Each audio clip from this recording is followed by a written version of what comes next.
Nous revenons de Cotonou. C'était pour prendre part à la 19e session de la conférence des chefs d'État de l'Union économique et monétaire, c'est-à-dire l'UEMOA, et aussi du 11e sommet de l'autorité du bassin du Niger.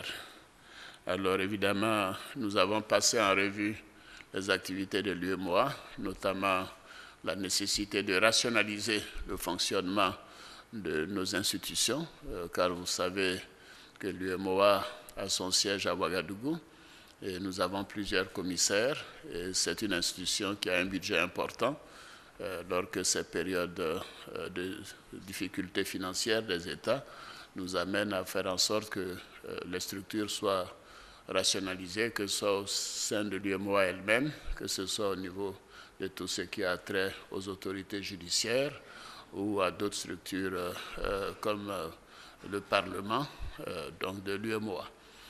Cette étude de rationalisation sera prête au cours du premier trimestre 2016.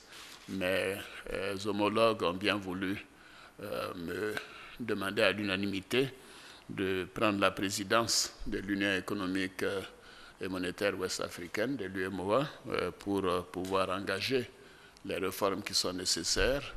Et de ce fait, les mandats des commissaires ont été prorogés de 6 mois, ce qui fait que nous aurons un nouveau sommet avant le mois de juin. Et à l'occasion de ce sommet, bien sûr, nous prendrons la décision de respecter notre engagement, de faire en sorte que le Niger puisse assurer la présidence de la commission de l'UEMOA. Et bien sûr, des ajustements seront faits en conséquence en ce qui concerne les autres structures de notre Union économique et monétaire. Alors, je voudrais dire que c'est une grande marque de confiance pour notre pays. J'ai remercié mes collègues de cette marque de confiance et leur dire qu'en tout cas, je ferai de mon mieux pour mériter la confiance qui a été faite à la Côte d'Ivoire.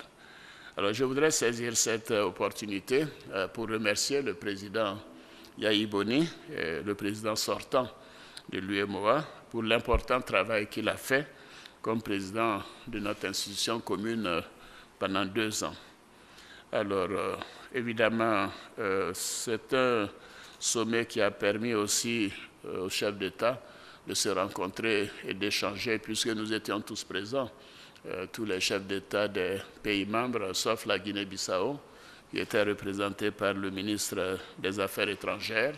Cela m'a permis d'avoir un tête-à-tête avec le président Marc-Christian Kaboré du Burkina pour les relations entre la Côte d'Ivoire et le Burkina.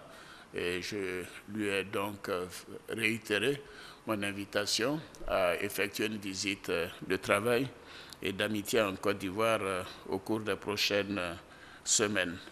Nous devons être fiers de notre institution. C'est une institution qui travaille bien, qui fonctionne bien.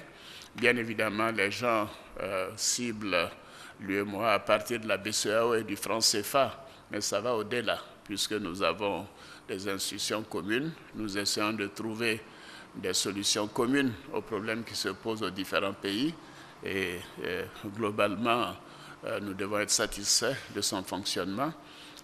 J'envisage avec l'accord de mes pairs au cours des années de présidence qui m'ont été confiées d'approfondir la réflexion et les réformes au sein de l'Union économique et monétaire ouest-africaine.